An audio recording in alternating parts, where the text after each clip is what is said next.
UERJ Entrevista. Temas atuais comentados por professores e pesquisadores.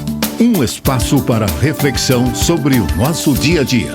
No terceiro episódio da temporada especial do UERJ Entrevista, dedicada ao evento UERJ com RJ, Ciência, Tecnologia e Inovação, propostas para o Rio de Janeiro pós-pandemia, apresentamos mais um convidado. Para introduzir o debate sobre economia, sustentabilidade e inovação, tema do terceiro dia do evento, convidamos o professor Edson Caiapó.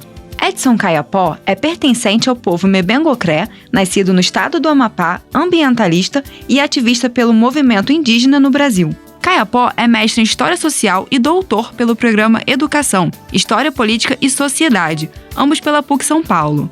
É graduado em História pelo FMG, com pós-graduação Lato Sensu em História e Historiografia da Amazônia pela Unifap. Atualmente, é professor na licenciatura Intercultural Indígena do Instituto Federal da Bahia e docente credenciado no programa Pós-Graduação em Ensino e Relações Étnico-Raciais da Universidade Federal do Sul da Bahia. Além de membro do Parlamento Indígena do Brasil e da Comissão de Direitos Ambientais da Unicamp, é também escritor premiado pela Unesco e pela Fundação Nacional do Livro Infantil e Juvenil. Eu sou Brenda Ferreira e este é o UERJ Entrevista.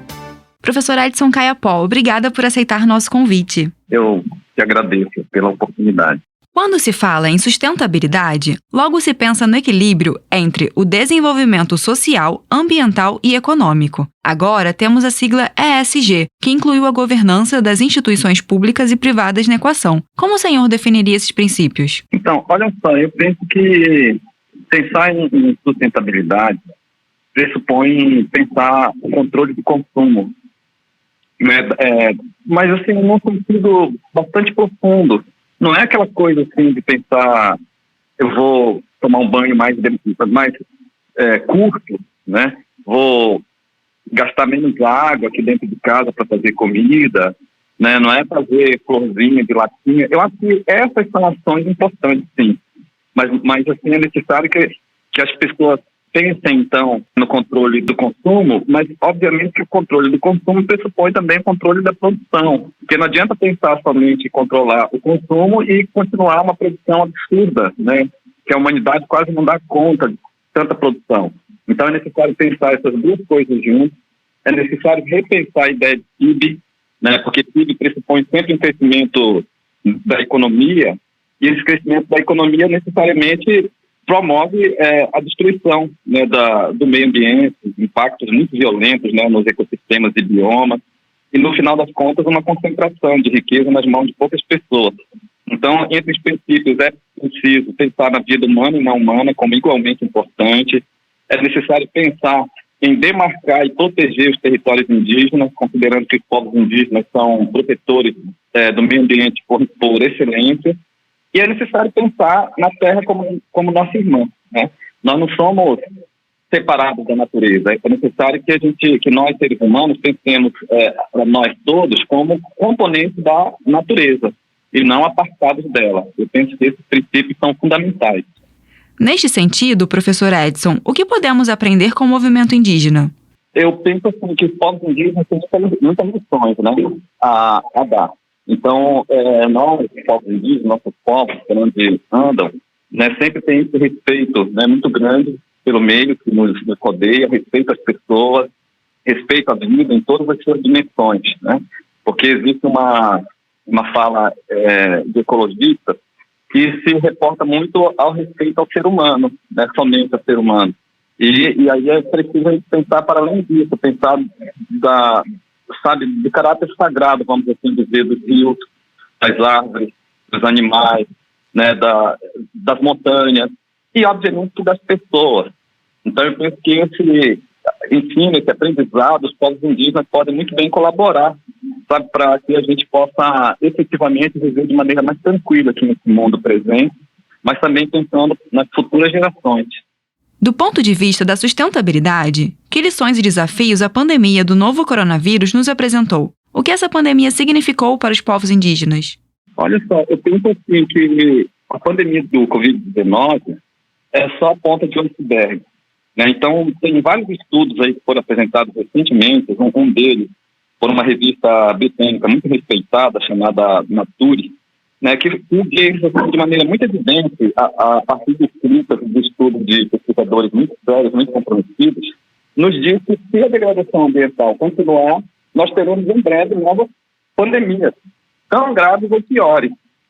A Organização Mundial da Saúde, né, vinculada à ONU, lançou aí em janeiro agora de 2022 um relatório referendando essa ideia, né, de que a humanidade não conseguirá assim, suportar novas pandemias, mas tudo indica que estamos no caminho de acontecer exatamente isso, sabe? Novas pandemias por conta do processo de degradação, né? Então, assim, eu acho que a pandemia ela vem nos ensinar, né, entre outras coisas, sobre a necessidade de nós termos muito cuidado com os ecossistemas e biomas, né? Que nós temos assim, que ter muito cuidado com o tratamento das pessoas, né? Porque não pode ocorrer, nem em tempos de pandemia, nem em tempos, assim, vamos dizer, normais, não pode ocorrer tratamento desigual para os grupos sociais, né, no globo, tratamentos desiguais em termos de classe, em termos de pertencimento, né? Então, os tratamentos têm que ser dados igualmente em termos de saúde, em termos de educação, em termos de saneamento básico, né? E, enfim, são questões assim, que estão muito bem colocadas, né, em tempos de pandemia e que nós temos que estar atentos assim, para não repetirmos os erros e entrarmos em novos problemas assim, tão graves quanto esse que nós estamos atravessando aí. Vivenciamos nos últimos anos uma série de agressões ao meio ambiente, como o aumento do desmatamento e queimadas criminosas. Como o senhor avalia essas ações e que medidas podem ser adotadas para garantir a preservação ambiental? Olha, esse problema ambiental, né, desmatamento, queimada, é um problema muito grave. Afetam a todos igualmente, indígenas, não indígenas, né, a humanidade como um todo.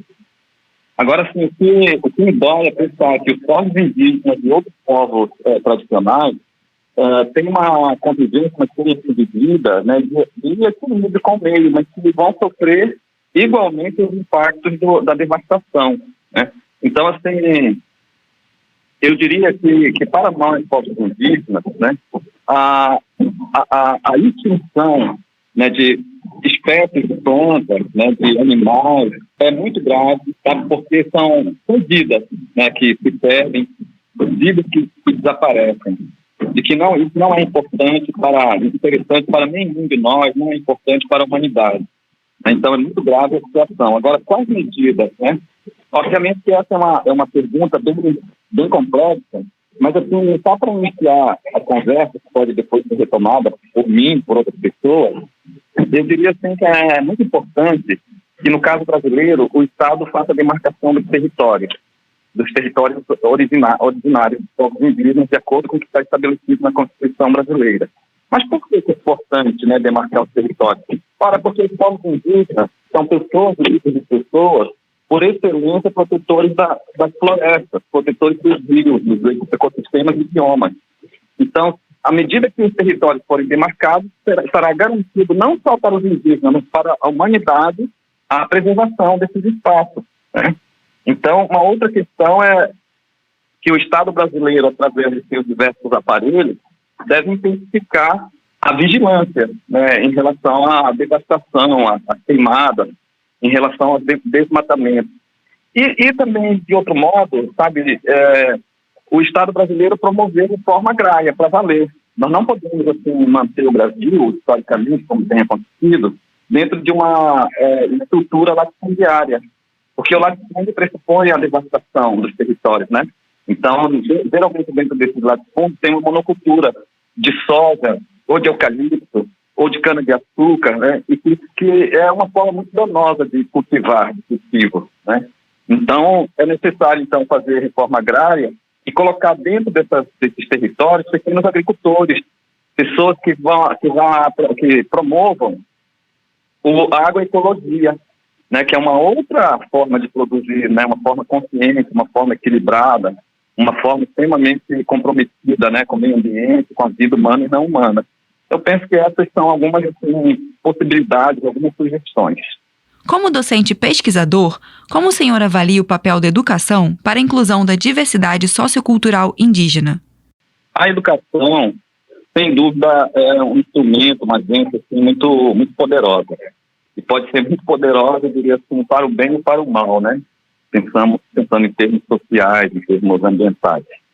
E aí, nesse sentido, a escola, então, e os professores, obviamente, e os currículos escolares, têm que estar afinados com uma proposta de respeito à vida, de respeito à diversidade sociolinguística dos povos indígenas, respeito aos povos do campo, respeito a esses povos que têm um compromisso, de fato, com a terra, né, como mãe provedora de todas as coisas que precisa ser respeitada.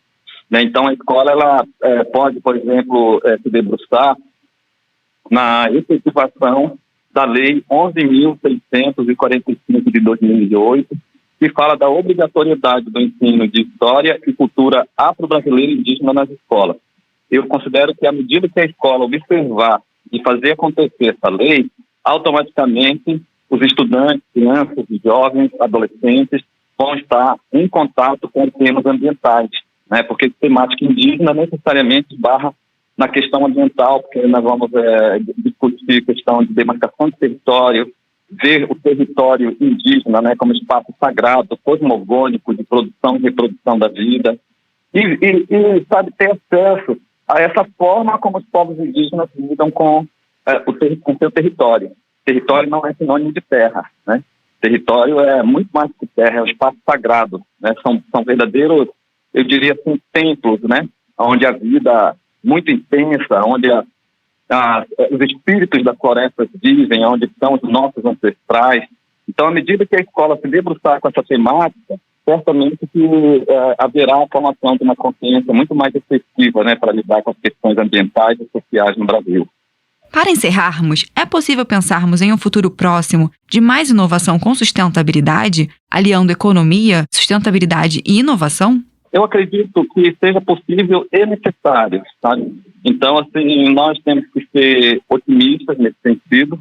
Infelizmente, o que nós temos visto do ponto de vista econômico é assim, a devastação, né, os projetos econômicos vinculados a desmatamento, a queimadas e a devastação das florestas e poluição dos rios.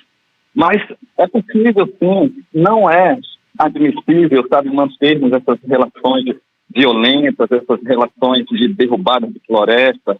E também não é uma coisa assim de dizer, olha, nós temos que matar menos oncinhas, derrubar menos andirobeiras, né, derrubar menos ipês.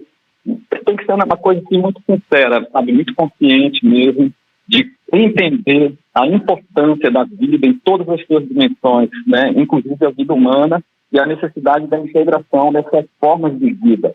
O ser humano tem que sair dessa situação de apartado da natureza e se perceber, se conceber como parte da natureza. Né? E aí, nesse sentido, eu diria assim que é preciso rompermos com o discurso sobre meio ambiente, sobre desenvolvimento sustentável, sustentabilidade. Porque esse discurso é muito doce, é muito fácil da boca das pessoas e dos empresários, inclusive, porque quando nós chegamos na Amazônia, eu sou do estado do Amapá, e aí quando nós chegamos na Amazônia, nós vemos os grandes projetos devastadores e poluidores se dizendo sustentáveis, né, com placas gigantescas nas suas fachadas, dizendo que são projetos sustentáveis. E aí o que nós vamos ver são projetos que estão devastando, que estão explorando o trabalho das pessoas e que estão promovendo a monocultura e a destruição do solo. Então, é possível sim, mas de fato essas questões todas têm que ser repensadas e nós temos que entender que nós não podemos continuar fazendo bagunça sobre a terra, porque a terra pode reprovar todos nós, dar nota zero para todos nós e transformar a nós todos em poeira cósmica, sabe? Porque definitivamente o ser humano tem sido muito ingrato com a terra, mas obviamente é possível e necessário fazermos um reviravolta. Sim, sem dúvidas. Muito obrigada pela sua participação, professor Edson Caiapó. Eu que agradeço. No UERJ Entrevista de hoje, conversamos com o professor Edson Caiapó sobre economia, sustentabilidade e inovação, que será tema do encontro UERJ com a RJ, Ciência, Tecnologia e Inovação, propostas para o Rio de Janeiro pós-pandemia, que ocorre no dia 17 de maio, às 14 horas, no Teatro Neo Rosa da UERJ.